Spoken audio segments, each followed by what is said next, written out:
जब ईद का दिन आता है, अल्लाह के हबीब सल्लल्लाहु अलैहि वसल्लम फरमाते हैं जैसे कपड़ा धुलने से कपड़े से सारे दाग ख़त्म हो जाते हैं और कपड़ा बिल्कुल पाक व साफ हो जाता है। जब ईद की नमाज पढ़ के मुसलमान अपने घरों की तरफ लौटते हैं तो वो ऐसे ही गुनाहों से पाक होकर लौटते हैं जैसे कपड़ा धुलने से कपड़ा पाक व साफ हो जाता है। यानी मुसलमानों के मोमिनों के दफ्तर में एक गुनाह भी बाकी नहीं होता और अल्लाह उनके सारे गुनाहों को माफ़ कर देता है।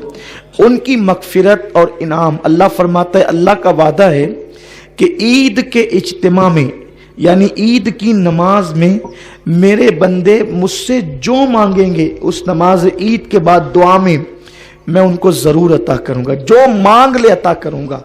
आज का दिन इतना मुबारक दिन है, लेकिन आपको ये बात मालूम है कि जब रमज़ान शरीफ आता है तो शयातीन को अल्लाह ताला जहन्नम में कैद कर देता है, और जब शयातीन जहन्नम में कैद हो जाते हैं तो ईद के दिन उनको फिर से आज़ादी मिल जाती है। रमज़ान शरीफ का चाँद जैसे ही ख़त्म होकर ईद का चाँद नज़र आता है तो उनको आज़ादी मिल जाती है, जहन्नम से वो खुल जाते हैं। और ईद की सुबह को वो शैतानों का जो सबसे बड़ा सरदार होता है वो अपने सर पे खाक डालता है। उसके शागिर्द उससे कहते हैं, आका तू इतना परेशान क्यों है? तो वो कहता है, आज इब्ने आदम को अल्लाह ने बख्श दिया, सबको माफ़ कर दिया, अल्लाह ने सबको मगफिरत का परवाना अता कर दिया, नजात का परवाना अता कर दिया। तो उसके शागिर्द कहते हैं, तू रोता क्यों है? तू हमें ड्यूटी दे के हम क्या करें? तो वो कहता है, महीने भर इबादत करके जितना मुसलमानों ने सवाब नहीं कमाया उससे ज़्यादा एक दिन के अंदर उनसे पाप करवाओ, उससे ज़्यादा एक दिन के अंदर उनसे गुनाह करवाओ। ले जाओ किसी को जिना के अड्डे पर, ले जाओ किसी को शराब के अड्डे पर, ले जाओ किसी को जुए के अड्डे पर, ले जाओ किसी को बुराई के अड्डे पर। महीने भर तक के ये जितने गुनाहों से महफूज रहे, इन सब को जो है एक दिन के अंदर इतने गुनाह करवाओ कि अल्लाह पाक फिर से उनसे नाराज हो जाए। मेरे प्यारे आका अलैहिस्सलाम के प्यारे दीवानों, ये फरमान किसका है? ये हदीस रसूल पाक सल्लल्लाहु अलैहि वसल्लम की है, और हुजूर अलैहिस्सलाम ने अपनी हदीस में शैतान की ये सारी कारकर्दगी को बयान फरमाया। अब मैं आपसे पूछना चाहता हूं, मेरी कौम जिसने रमज़ान शरीफ के रोज़े रखे, जो फिल्मों से बचे रहे, जो दाढ़ियां मुंडाने से बचे रहे, जो ज़िना के अड्डों पर जाने से बचे रहे, जो शराब के अड्डों पर जाने से बचे रहे, अब उनका प्लान क्या होगा?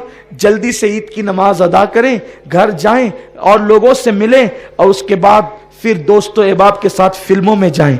कितने अफसोस की बात है कि मुसलमानों का इतना अजीम त्यौहार ईद का दिन, जिस दिन अल्लाह मुसलमान के पापी से पापी बंदे को भी बख्श देता है, मोमिन अगर है उसके दिल में जर्रा बराबर राई का दाना है तो अल्लाह उसके पाप नहीं देखता। ईद के मुबारक दिन के सदके अल्लाह उसके सारे जराइम को बख्श देता है। लेकिन जिस बंदे को खुदा ने अपनी रहमत से बख्श दिया, उस बंदे का हाल क्या है? अब वो फिल्म में जाने का प्लान कर रहा है, और मुसलमानों के त्यौहार पर बाज़ाब्ता तौर पर फिल्म खानों पे बोर्ड लगते हैं कि ये हाउसफुल हो गया है, अब यहाँ बैठने की जगह नहीं। मैं सिर्फ आपसे इतना पूछना चाहता हूँ, क्या कभी ईसाइयों के त्यौहार पर भी फिल्म खाने हाउसफुल होते हैं? क्या कभी काफिरों के त्यौहार पर भी फिल्म खाने हाउसफुल होते हैं? मुसलमानों, तुम्हें शर्म आनी चाहिए कि जिस मजहब के रसूल ने आंखों से बदनजरी करने पर फरमाया कि जो लोग निगाहों से बदनजरी करेंगे, अल्लाह ने जिन चीजों को देखने से मना किया है, उन महरमात को अगर वो अपनी आंखों से देखेंगे, मरते वक्त पहले उनका ईमान छीना जाएगा, उसके बाद उनको मौत आएगी। हैरत है वो कौमें, वो लोग जिनके यहां रसूल की आमद का कोई तसव्वुर नहीं। हैरत है जिनके यहां कुरान जैसी किताब नहीं। उन कौमों के त्यौहार पर फिल्म खाने हाउसफुल नहीं होते। उन कौमों के त्यौहार पर जिना के अड्डों पर पहरे नहीं बिठाए जाते। और मुसलमानों, हैरत है।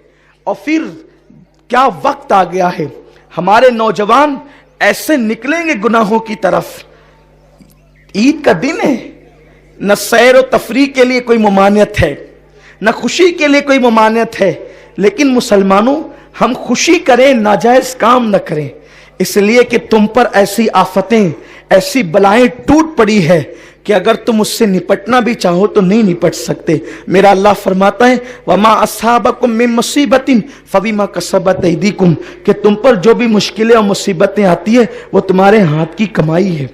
हमारा हाल ये है, जब तक कि कमाए हुए पूरा पैसा मेरी कौम का नौजवान ख़त्म नहीं कर देता, उस वक्त तक वो ड्यूटी पर नहीं जाता और गुनाहों के अड्डों को आबाद करता रहता है। खुदारा अपने बच्चों के मुस्तकबिल की फिक्र करो, अपने आप की फिक्र करो, अपनी औलाद की फिक्र करो। आप बताएं, अगर इस तरीके से फजूल खर्ची तुम करते रहे तो तुम अपने बच्चों की तालीम पर कब तवज्जो दोगे? लोग कहते हैं कि मुसलमानों के पास पैसे नहीं है इसलिए वो अपने बच्चों को पढ़ाते नहीं है। अपने बच्चों को नहीं पढ़ाते हो, तुम्हारे बच्चे जाहिल और गवार रहते हैं, तो गुर्बत तुम्हारे घर से नहीं निकलती। अगर एक शख्स अपने बच्चे को पढ़ाए, उसको तालीम हासिल करवाए, तो मैं आपको ये कहना चाहता हूं 10 साल अगर एक बंदा मेहनत करे अपने बच्चे को पढ़ाने पर, इंशाअल्लाह 10 साल के बाद उसकी गुर्बत का खात्मा हो जाएगा। क्योंकि जब बच्चा पढ़ लिख करके बड़ा होगा तो वो बच्चा जो है अपने माँ बाप की गुर्बत के दूर करने का जरिया बन जाएगा। लेकिन आज हमारा हाल ये है कि हम कहते हैं हम गरीब हैं, हमारे पास पैसे नहीं पढ़ाने के लिए।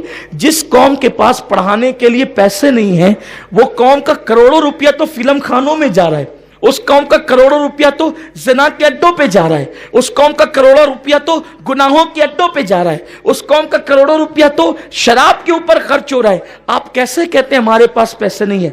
अल्लाह ने हमें बहुत दिया है।